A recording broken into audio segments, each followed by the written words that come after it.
এইখন সুইফ্ট এইখন মাৰুতি ডিজায়াৰ 2018 মডেলৰ হয়।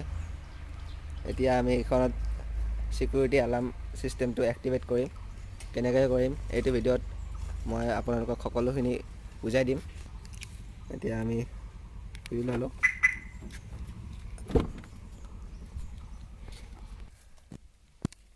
প্ৰথমতে আমি চাবিটোৰে গাড়ীখন অন কৰি ল'ব লাগিব।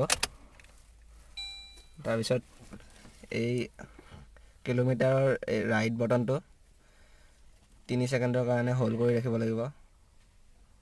এতিয়া স্ক্ৰীনত ক্লক আহিল আৰু ক্লক ৱাইজ এই বটনটো ঘূৰাব লাগিব।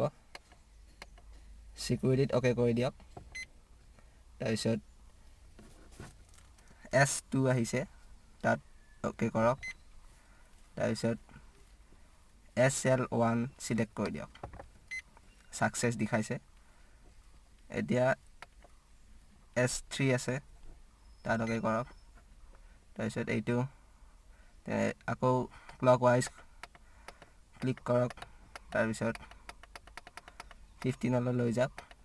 চিলেক্ট আছে ওপৰত, চিলেক্ট অপশ্যনটো আছে, তাত অ'কে কৰক।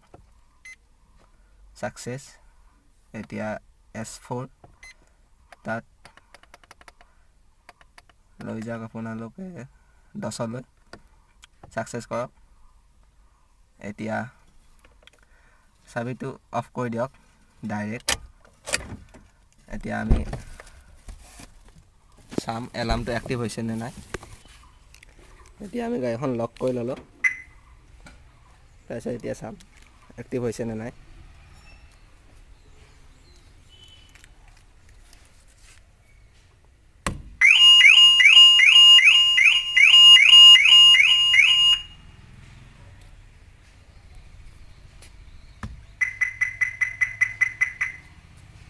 এক্টিভ হৈ দেখিবলৈ পাইছে, সিকিউৰিটি এলাৰ্ম চিষ্টেম এক্টিভ হৈ গৈছে। আৰু যদি ভিডিঅ'টো ভাল লাগিল লাইক কৰিব, ছাবস্ক্ৰাইব কৰিব আৰু কমেণ্ট কৰিব।